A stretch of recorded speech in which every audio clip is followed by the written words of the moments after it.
Kama kuna wimbo ambao imeweza kumpa Zuchu umaarufu mkubwa sana ni Sukari. Okay, Sukari ni wimbo ambao Zuchu alitoa miaka 4 iliyopita na kuweza kuipost pale kwenye mitandao ya kijamii. Hata before atoe video alitoa audio ikiwa imetangulia, na watu walipokea audio hiyo kwa ukubwa sana na watu wakaanza kufanyia challenge wimbo hiyo. Sasa hivi wimbo hiyo ukiingia kwenye YouTube channel utagundua kwamba hiyo wimbo iko na zaidi ya 111 million views pale YouTube 4 years ago. So Zuchu anazidi kufanya makubwa sana na amekuwa one of the artists ambao wanapigiwa mfano, ambao as in East Africa, kama ni Africa, nyimbo zao zimeweza kupenya zaidi. Okay, ameimba kwa lugha ya Kiswahili. Kiswahili isikiki sana na watu wengi huku Afrika ama nje ya Afrika, lakini yeye nyimbo zake zimeweza kupenya kwa sababu amekuwa akitumia like styles tofauti ya dance na uandishi tofauti pamoja na producers ambao wako pale wa WCB Wasafi wameweza kufanya kazi ya Zuchu iweze kuenda mbali na Zuchu aweze kupenya sana kimuziki. Na hii wimbo ya Sukari ni wimbo ya Zuchu ambayo kiukweli ni wimbo ambayo iliweza kumtambulisha nje ya Afrika. Okay, watu wengi sana ukijaribu kutembea nje ya Afrika utapata wameifanyia challenge sana, wameweza kufanyia hiyo Sukari challenge kubwa sana na mapokezi makubwa. Ukienda mpaka Nigeria unapata watu wana dance Sukari. Mpaka sasa hivi ukiangalia hiyo Sukari ndio wimbo kubwa zaidi ya Zuchu tangu Zuchu alipoanza muziki. Kuna nyimbo zingine za Zuchu amefanya kama Kwikwi ambayo iko na 70 million views pale YouTube. Tuko na Honey ambayo iko na 50 million, tuko na Nyumba Ndogo ambayo iko na 41 million na nyinginezo kama ambayo amemshirikisha Diamond ambayo inaitwa Cheche iko na 40 million views, na ingine pia amemshirikisha Diamond ambayo inaitwa Nitawachoma pia iko na 34 million na zingine. Okay, so Diamond Platnumz ameshangazwa sana ukubwa wa Zuchu, as in Zuchu ndio the queen of Africa as we talk.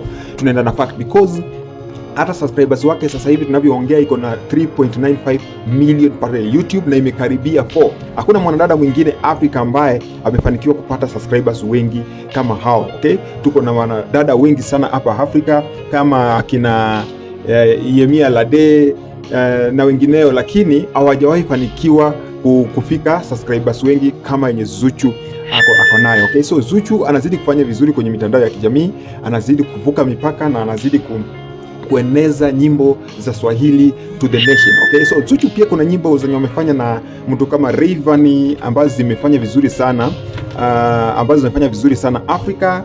Kama kuna hii yenye wameimba na number 1 pamoja na Rayvanny, ni wimbo ambayo ilienda sana, iko na 106 million views na ndio wimbo kubwa ambayo Rayvanny amewahi fanya. Okay, baada ya kumshirikisha Zuchu na wakaingia pale mistari pamoja na wakaweza kutoa wimbo pamoja, na pia ni 4 years ago, kumaanisha 4 years ago wawili hao waliweza kupokea nyimbo kubwa zaidi kushinda zote, na 3 years ago bado wakatoa collab na Zuchu I Miss You ambayo pia ilienda na kupenya sana, iko na 36 million views pale YouTube. Na Rayvanny amekuwa ni msanii ambaye pia ni mkubwa, lakini Zuchu kwa wanadada, Zuchu ameweza kuteka soko, ameweza kushinda wanadada kama Nandi ya Mkami kutoka Kenya, ameshinda wasanii wa South Africa, ameshinda wasanii wa Uganda, ameshinda wasanii wa nchi zingine zote Afrika kina Yemia Lade na wengineo. So Zuchu anazidi kufanya makubwa na anazidi kupokea mapokezi nyingi zaidi kwenye social media.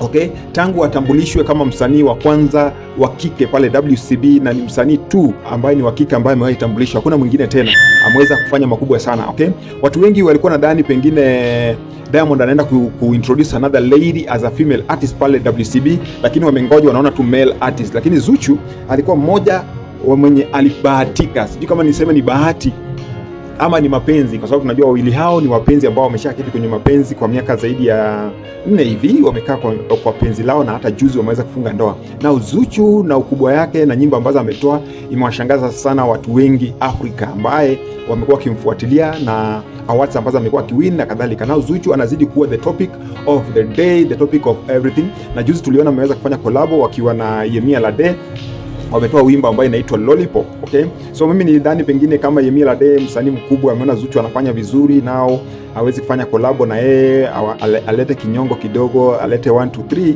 lakini Yemia Lade nimegundua kwamba ni msanii mzuri, aliweza kukubali collaboration yake na Zuchu na wakafanya wimbo ambao inaitwa Lollipop, yenye saizi ni 2 weeks iko na 500,000 views. Okay, na pia wimbo hii iko na mapokezi pia, sio wimbo chache hivi, iko na mapokezi mazuri pale YouTube na TikTok, challenges ambazo zinaweza kufanyiwa pale. So what do you think about Zuchu na hii progress ambayo ako nayo as a female artist ambaye amewazidi mpaka most of the male artists hapa East Africa na Africa nzima. Unaweza kuniwachia kwenye comment section. Till the next time, Jack Blue Africa toka M1TZ. Unaweza kutusupport kwa kubonyeza na kusubscribe kwenye channel yetu, pia kutuachia like na comment ili video yetu iweze kuwafikia watu wengi na kadhalika. Bless.